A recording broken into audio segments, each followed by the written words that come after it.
I'm in university right now, but staying with my parents at their house for the summer. I was hanging out with one of my friends and we decided to go to a party. I met this guy around my age, and we were talking and having fun, but it was nothing too serious. Or so I thought. We exchanged phone numbers and we hung out a couple of times, but he became incredibly clingy right from the start, so I decided to distance myself in the hope that he would get the hint and back off. Well, he didn't. When I stopped responding, he sent me over 100 messages, with each message becoming increasingly more aggressive as time went on. Keep in mind, it had been less than 2 weeks since we first met. I finally responded and told him that he needed to chill out. He appeared to calm down a bit after I responded, but then he asked for a phone call. I agreed, and we talked for a while. He told me that he couldn't stop thinking about me, that I was the best thing that ever happened to him, etc. It was just a bunch of stuff that is way too intense to say to someone you barely know. I tried to let him down gently, reminding him that I was only home for the summer and I wasn't looking for anything serious beyond a fling. But this only made him angrier. He started yelling at me, insulting me, calling me a slut, basically a complete 180 from what he had just been saying mere minutes ago. Then, all of a sudden, the phone went silent. After a pause, he said in a quiet voice, "Bitch, you'd better get ready because I'm coming over for you." And then he hung up the phone. This was very frightening because he knew my parents were out of town for the week, and that I was staying at their house, alone. However, he didn't know where my parents' house was because I was always the one driving, and he didn't know my friend either, so I thought he had no way of figuring it out, since again, I'm normally living at school in another state. Regardless, I locked all the doors and shut the blinds just in case. After a while, maybe an hour or so, I fell asleep. When I woke up, I looked at my phone and saw a notification on my lock screen. It was from the Ring app, indicating that there had been movement on my parents' camera. It was him. If you watch the video, you can clearly see something in his hand. When he notices the camera, however, he leaves. I immediately blocked him on everything and reported the incident. I have no idea what he planned to do once he got here. It was terrifying to realize that he had come over when I was asleep and defenseless and completely unaware of his presence. As I would later find out, he was able to get my address from my phone number. Apparently, he Googled it and it returned my dad's name as the owner of the phone number, along with my parents' address. Since I'm on my parents' phone plan, I guess it shows up that I still live here. This revelation was fucking horrifying, as I never knew my phone number could reveal my home address. I'm still extremely upset that this kind of private information is on the internet for anyone to find, as it is incredibly dangerous that websites will just give this away to anyone. Please learn from my mistakes and do not give anyone your phone number unless you trust them completely. I found out that you can get a free Google Voice number to text and call people, and that number can't be traced back to you so easily. My advice is to use a disposable phone number for anyone you're talking to that you meet informally or online. I still can't sleep at night. Hopefully this never happens to anyone else.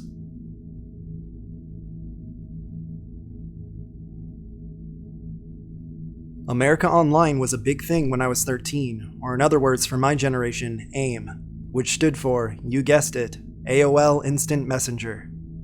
It was around 2002, and I would have been a fresh 13-year-old in 8th grade. I had many times went into chat rooms by myself or with my friends just goofing around. Unfortunately, unsolicited photos were a thing then too, but usually you could stay clear of that kind of stuff by the chat room you entered. I didn't have any photos of myself, and this was back when you had to take a digital photo and upload it from your camera. Plus, I was 13 and really self-conscious, which I'm sure anyone can relate with. But one day, a guy popped up on my screen wanting to chat. It was fine at first. I was very naive back then, and we quickly fell into a pattern of talking. His name was Dave, and he lived in California. Eventually, it led to him telling me that he loved me, etc. But the problem was, he was 19. Now, I wasn't proud of this, but at first, being 13, I just sent photos of some random girl and said it was me. He instantly fell for me, telling me my age is just a number and how mature I was. Now at this point, he did not live, quote, in state, so there was never any chance of us meeting. Eventually though, he told me that he and his mom were moving up to a city that was about an hour and a half away from me. He started begging me to see him and go to a movie, anything. I had to break the catfishing truth and say those were not pictures of me, but of someone else. He was furious. He had been looking forward to a different type of child this whole time. Dave forgave me a few days later though, saying, quote, "I still want to meet you because I love you." All the things you say to a young girl to get her to swoon. I think back now and I'm like, wow, I was 13. So I told my best friend everything I just explained above, and that I wanted her to go with me to meet him. There was a whole plan about him driving to see me and going to the movies to finally meet what I thought was the love of my life. I had been brainwashed into believing that this was normal. I didn't tell my mom, of course, and honestly she didn't even notice any of it was going on to begin with. So, the day my friend and I were going to, quote, meet up with Dave, her mom came and picked us up from school. She said something that made my stomach drop into nothingness. She said, "Chrissy, you're not going to the movies. You're not going to meet that man. You're going to get seriously hurt or kidnapped, and I can't allow you guys to go." I cried and cried because I honestly thought I could handle anything and be just fine. She told me she wasn't going to tell my mom. I had to promise to never speak to him again and never plan to meet a stranger online. He ended up showing up and was upset that I wasn't there. He went on AIM, flying off the handle like I hadn't seen at that age. It scared me. It scared me how close I was to this man being near me. I never talked to Dave again, but I easily believe I would have been kidnapped or worse that day if my best friend's mom hadn't stepped in. My mom would have been none the wiser, and I was none the wiser. But I'm here today, and I learned a dire lesson.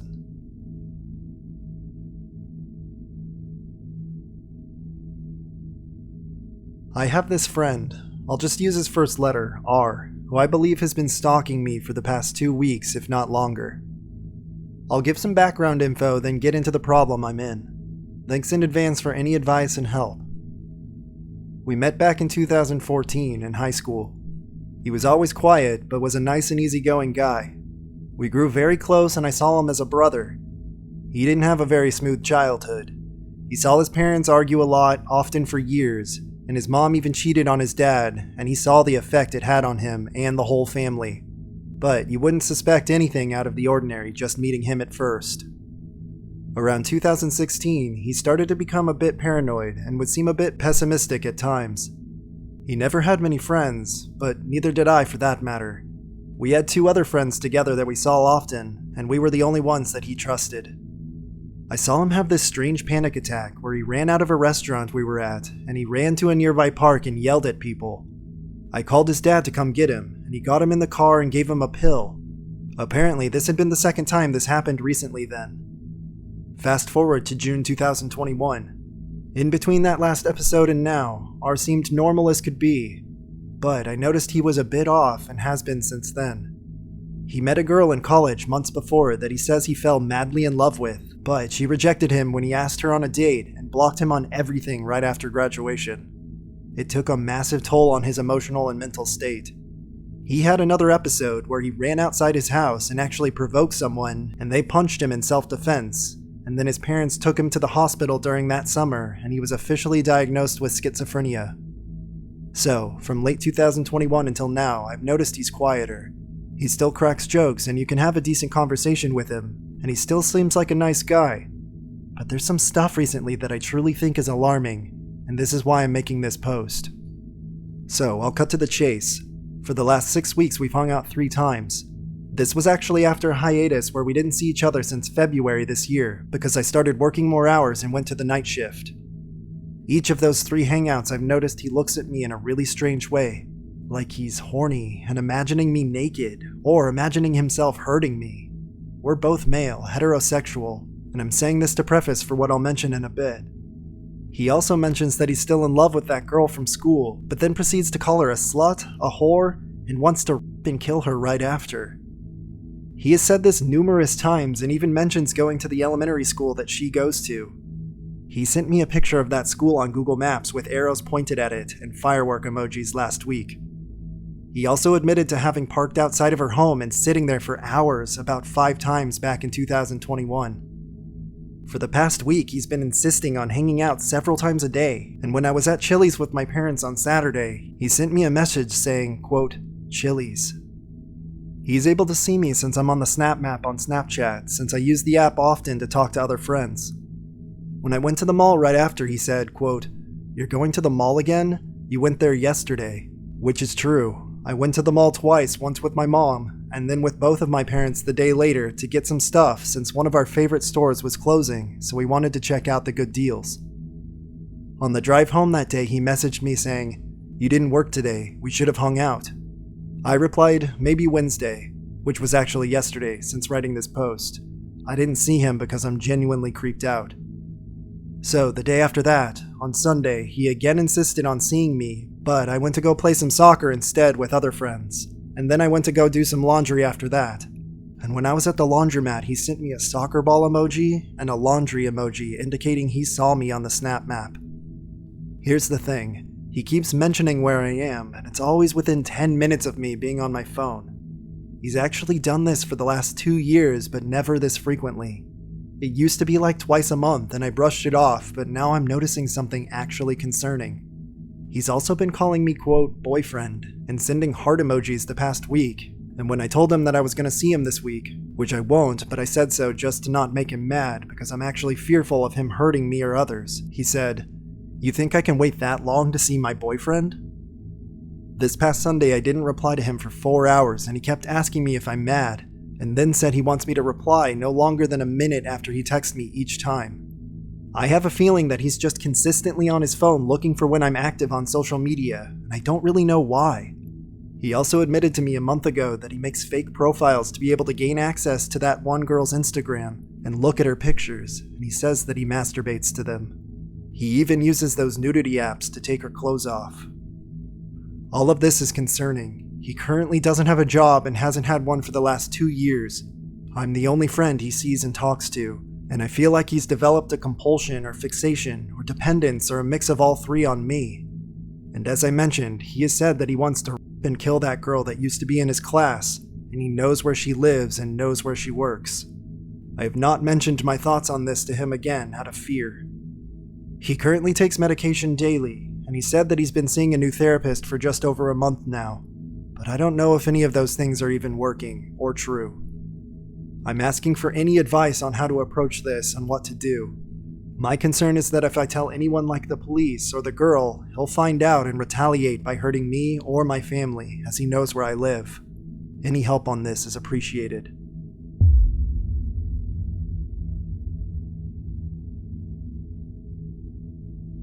I used to be employed as a child protection worker. A report came through about a stepfather who was being abusive to his children. I was given the investigation by my team leader. When I interviewed the oldest child with the police, she had very visible physical injuries and told me exactly what had happened. I'll spare the details, but it was horrific. As the children were in his sole care, we knew that they needed to be removed immediately. We sent a team of 2 workers out to the children's school while myself and a colleague called the stepfather into the office. I led the interview and it was horrible. He didn't even try to deny that he had hurt his stepchild, basically saying, "That's my kid. I'll do what I want and you can't stop me." When I served him the paperwork, he absolutely lost his mind. He was swearing and screaming and said, "If we were outside this building right now, I would fucking kill you." We ended up running out of the interview room, pressing our emergency alarm, and I even had to make a police report about the whole thing. It got really messy. The very next day, we had court for the children, and my manager decided I shouldn't attend due to everything that had happened the previous day. My colleague, who did attend, told me that this man was at court and yelled several times something to the effect of, "Where is that of a worker who took my kids?" I remember feeling a little freaked out, but it's not uncommon to hear things similar to this when you have to remove a child. It's understandable that emotions are very high. You build a bit of resilience working in this field, and overall I mainly felt relieved that those children had been placed with an aunt and were safe. About 2 weeks later, I had to stay back late at the office on an unrelated job. It was about 9 p.m. when I finished, and I was the only person there. I walked out the back of the building to my car. It was really dark, but when I got close, I thought I saw a shadow moving at the front of my car. Just for a second, and then it was gone. I was about 20 meters away at this point, but it startled me. I stood there for a second just looking at my car, wondering if I was just being paranoid. While staring into the darkness, I started hearing tiny rustling noises, and whether imagined or not, all of the true crime horror stories I've ever heard flashed into my mind. Safe to say, I freaked myself out and sprinted back to the building. I called my boyfriend to come pick me up, explaining what had happened. By the time he drove up to the front doors, I had convinced myself I was being silly and asked him to drive me around to my car. He circled around, and with the headlights shining on my car, I could very clearly see that all 4 of my tires had been slashed. I was an absolute mess that night and called the police immediately. I was pretty sure that this man was responsible, but as I hadn't seen him, I couldn't say for sure. I took a few days off and came back to a meeting with my manager, who had put together a safety plan for me and the other staff. She had organized to have a security guard escort us to our cars and said very clearly that no one was to stay in the building after hours alone. Then, about a week later, a letter was delivered to the office addressed to me. Any mail that comes into the office goes through our reception staff first. Our lovely receptionist opened it, and it was a note that said, "You're as good as dead, bitch." The words were typed and printed. She was an older woman and burst into tears when she read it. It didn't say who had sent it, but I was convinced it was the same man. Over the next few weeks, letters kept coming, each one getting longer. They addressed me as quote bitch and quote homewrecker, saying that I kidnap and abuse children. It was just horrible, horrible stuff. The threats in the letters were the worst. The person writing them threatened to torture, kill, find out where I live, and to burn down the entire building. To be honest, the police were less than helpful. They basically said that given the nature of our work, they couldn't conclusively say it was this man, although they had questioned him. To me, it all seemed like a pretty massive coincidence. I never had anything like this happen to me before. They did say that they were taking the letters very seriously and tracking down where they had been posted from, but I never heard anything back about that. My workplace took the threats very seriously too. All of the security was bumped up across the building, and all staff completed refresher training on emergency management. One day, on the way home from work, I noticed that a car was following me.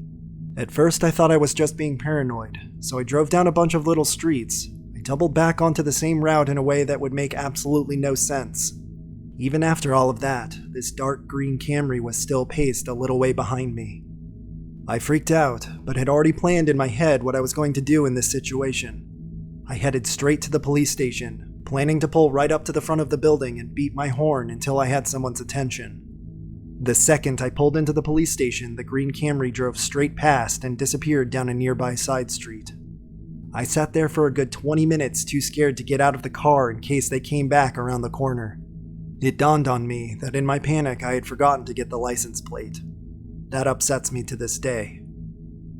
I told the police what I knew, but they told me that the man didn't have any car registered in his name. This was the final straw for me.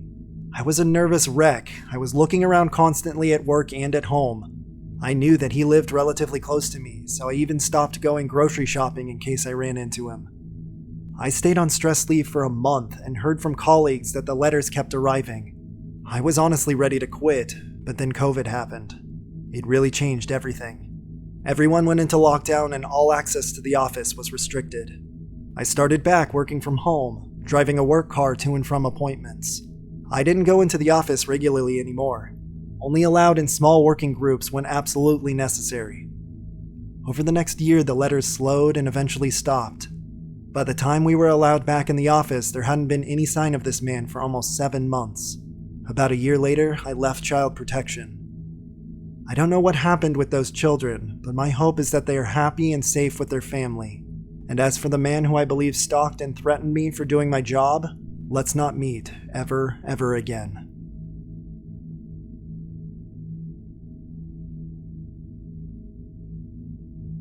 Back in 2016, I was a homeless and drug-addicted teen living in one of the worst skid rows in North America. The majority of my days were spent doing anything I could to get my fix, and then using in a park frequented by other vagrants and addicts, just trying to get by during the thick of the opioid epidemic. Most of these people were harmless, friendly even, except this one young man. He seemed normal at first, quiet and mild-mannered, but every so often I'd catch him glaring, and his eyes were dark and almost empty, like a shark's. The hairs on the back of my neck would stand up, and I got a really weird feeling in my stomach that something was off with this guy. One day he got into a fight with another kid in the park, and I caught the first glimpse of the monster inside him he was so desperately trying to hide. Fights are never pretty, and I've seen my fair share of them living on the streets, but the rage that exploded from this guy in a mostly verbal brawl was something I'd never witnessed in my entire life. Even in a haze, I could sense there was something terribly wrong going on in this man's head. A few months passed, and by then I found a place to rest my head indoors and was watching the evening news. Turns out my quote gut feeling about this guy was right. He had gone to a neighboring city, stolen booze and a large knife, walked into a high school and ended up murdering a young girl and seriously injuring another. For a while, my mind went through a lot of what-ifs and felt some guilt for not having gone to the authorities with my suspicions. In hindsight, there wasn't really anything I could have told the cops about him besides the off-putting vibe that he gave off, and something tells me they wouldn't have taken a junkie's word seriously anyway. Scary murderer from the park, if you ever get paroled, let's not meet.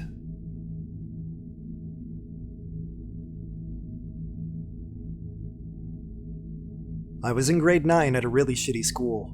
The system there sucked, and it was located in a dangerous area of the city I lived in. I actually just remembered this story because it was so usual for things like this to happen there that for me it was just normal, so I forgot it. But looking back at it now, I realized that it's really not normal. So I was in PE class and we were running laps around the school on the sidewalk to stretch. I was with my friend group of 5 girls, and we were walking behind as always because PE for us was talking about the school drama all period. So we were walking and talking about the recent drama when a red truck slowed down beside us. It wasn't unusual. Every time we were walking outside of the school, a creepy man would slow down, so we didn't think anything of it and just kept walking and ignoring him. We saw his truck 2 or 3 more times. He was driving around the school and slowing down every time he passed by us, so we decided to tell our teacher that made us go back inside, in the gym. We started playing whatever game we were doing when the teacher came up to me and told me that I was asked to go to the main office because someone was there to pick me up. I was panicking because no one was supposed to pick me up during class that day, and I thought that maybe something bad happened to either my mom or my dad, or someone in my family. So I got changed into my normal clothes, grabbed my backpack, and rushed to the office. When I got there, the lady told me that there was a man waiting for me outside of the main doors. I got a little confused because usually when my parents came to pick me up, they'd wait in the hall until I got there. I took a look through the glass door and saw an old man. I had never seen this man once in my life.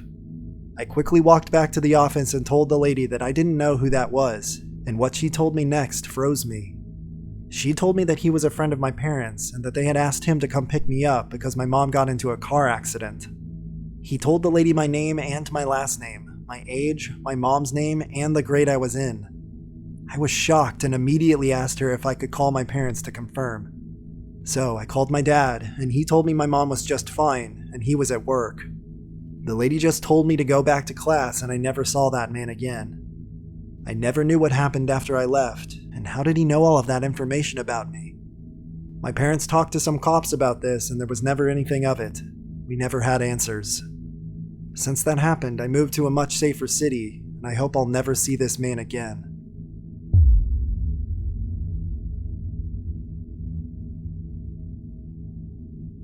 I have a bad habit of walking alone at night. I love it. I know it's not the best plan as a small woman, but it's one of those things that just gives me joy. Speaks to my soul, I guess, as cheesy as it sounds. I do carry pepper spray and keep my phone in my hand, but hell if I'll let fear ruin something I love. Summer nights are the best. The light lingers forever in the P&W. You get these endless twilights and there's this beautiful breath of coolness coming out from a dense green, even when it's hot in the daytime. I lived in the desert as a teenager, and I still just love the cool, silky feeling air here. Silly, but I do. Soaking up the night air is amazing. I live in a small town at the head of a very long rural trail. It winds through lowland marshy areas, dense woods, fields, and at night is silent and isolated. 99.9% of the time, nobody is out there in the night except me, bats, and the rare bicyclist. Once you get outside of the city limits about a mile, there's nobody to fuck with, so there's nobody looking to fuck with you, if you get my meaning. The only houses are sparse, and far across ravines and fields covered with blackberry cane, no streetlights, and no easy exit from the trail. I put one headphone in, and I walk for hours and miles. I usually take a big crossbody purse with a water, my ID, a little cash, and start to walk while the light leaves the sky. I only use my phone light when it gets pitch dark. This night I was far out into the boonies, just me and the maple trees kissing over the trail, and it was full on dark, like really deep dark by then. And I'm cruising along, listening to a podcast in one ear with my little phone light. It's a beautiful night, and I'm just soaking it all in, and have been out for a few hours and heading back, but still some miles out. Suddenly there's this extra pitch black, like a big splotch resolving itself out of the dense shadows across the trail. It took me a second to realize, oh yeah, that's not a trick of the light, it's actually something. It's a big black mass all across the trail in front of me, not moving, but it's blocking the trail. I start getting the creeps, chills. This is not normal, and it's between me and home. There's no other choice, so I slowly creep up to whatever it is. A black puddle? Then, as I get close, I see blood smears. Not a lot, but fuck, that's traces of blood on the paved trail. I put the big girl panties on and walk close, phone cued to 911. The shadow resolved itself into a dude in a big flappy black coat sprawled across the whole trail. He was surrounded by small bloodstains. So I say, "Hey man, are you okay?" And surprise, this guy sits up. He's sunburnt and grimy but coherent, and kind of chipper. He goes, "Oh, I'm okay. Just resting. Hey, you got any water?" I forked over my water bottle and told him to go ahead and keep it. He took it and thanked me. He'd scraped his bare foot and wandered around for a bit, deciding to take a breather, which was what the blood was from. I recognized him. He's a local meth head and drunk. He's either slightly drunk or kind of peaceful and belligerent on meth. Today, he was sobering up and tired. I asked him if I could call anyone, or 911 or whatever. Nope, he was just chilling. I carefully skirted around him and headed back home. I did not have any particularly warm or cozy feelings about him, having hosed his puke off of my porch a few times, and being called, the quote, "see you next Tuesday" word more than once by him, so I left it at that. Anyway, a few months later, he attacked a random tourist with a machete downtown in broad daylight. He sliced their leg open and went to prison.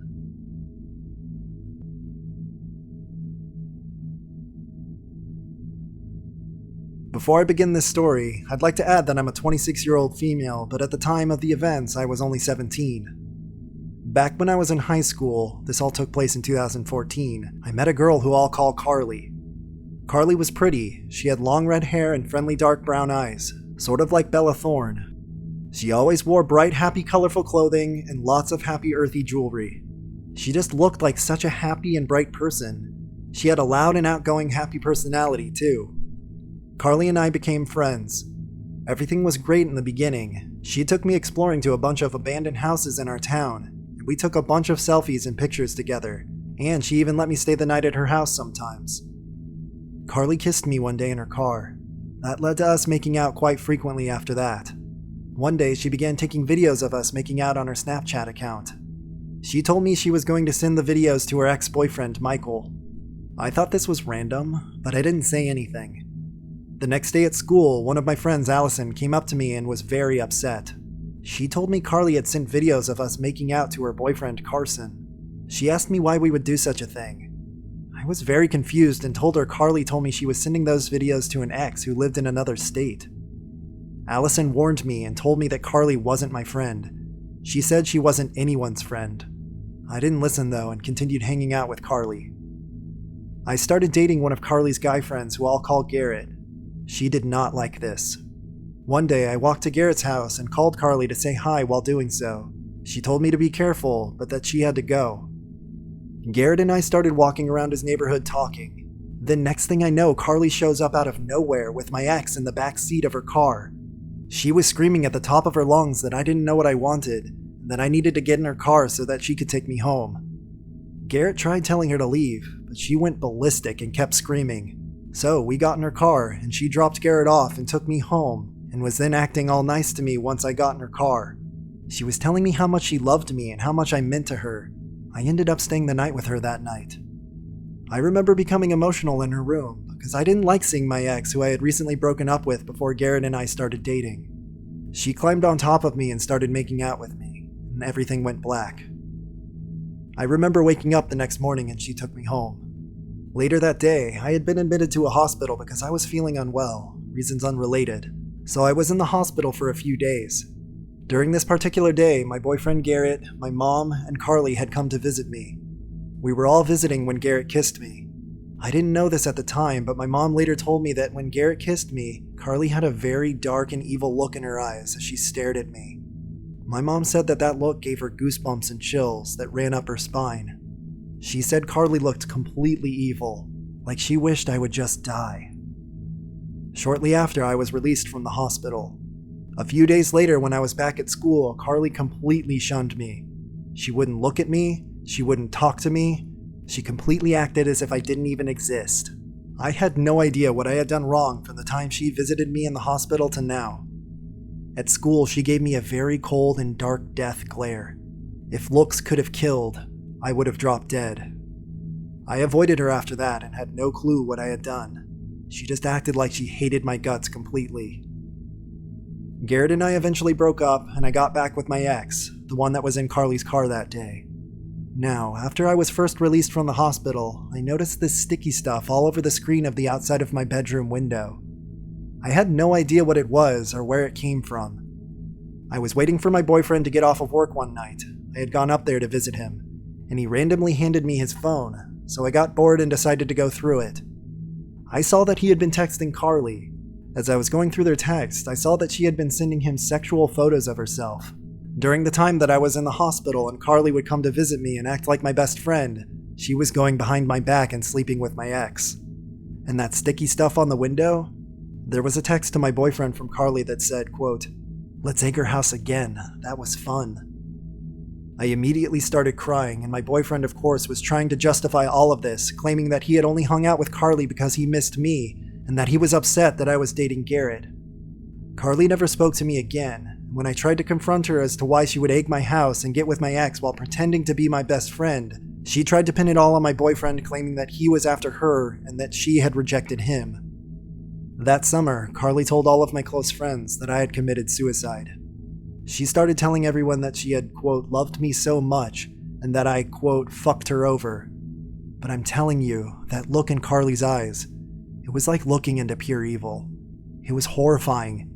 It was like seeing who she really was, and to this day it still freaks me out. Years after this, I had spoken to a girl who Carly and I went to school with, who I'll call Maddie. Maddie and Carly had become the best of friends after Carly dropped me. Maddie told me, "You're nothing like she described you," and "She made you out to be this really horrible person, but you're nothing like that." It turns out that the reason Maddie and Carly stopped being best friends is because Maddie told me that Carly got her to do cocaine with her one night at a hotel, and they had sex. She told me that Carly then left the hotel to find Maddie's crush. It was a guy she had been in love with for a while, and then had sex with him that night, dumped off Maddie, and began dating that guy. Maddie's words were, quote, "She's not at all who she pretends to be." She wasn't. Carly wore the happiest and brightest of clothing. On the outside looking in, she appeared like the most loving person ever, and she knew how to make you feel so special, like you were the only one that mattered. But there was a real evil inside of Carly, something terrifyingly wrong, something extremely dark and deranged that you could only see once you got close enough to her before she hurt you. I've never seen Carly since, and I really hope I never have to again. So to the girl who pulled me in and made me believe we were the best of friends, let's not meet.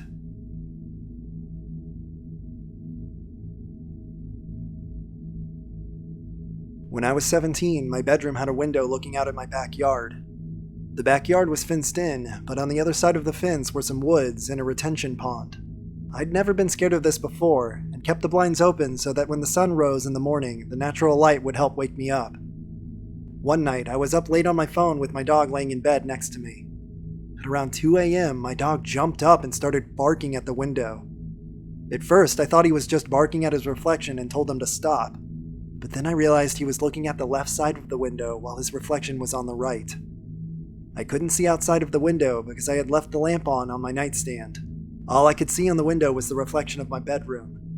Not wanting to alert whatever might be out there that I was scared of, I faked a yawn, set my phone aside, and turned off the lamp. I then laid down facing the window, and I swear I saw a set of human eyes looking back at me from the left side of the window. I drink a lot of water at night, so I had an empty bottle on my nightstand. I grabbed it and pretended to realize it was empty. I turned on my lamp and acted like I was going to get water. I went to my parents' room and my dad told me not to worry. We had these motion-activated floodlights and they hadn't turned on, so there was no way anything was out there. I went back to my room and told myself I was just seeing things, and I closed the blinds and turned off my lamp and got some sleep. When I woke up the next morning, I went to take my dog out and decided to check out the pine straw bedding underneath my window. He was visibly disturbed. I did my best to ignore that and remember what my dad said about the floodlights. That worked pretty well, until my dad tested the floodlights later that day and found out the bulbs had burnt out completely. To this day, I keep my blinds closed and my lamp off when I sleep. I don't want to risk anything being able to see me, and if anything is somehow peeking through my window, I want to know it's there. If there was someone at my window that night, let's not meet.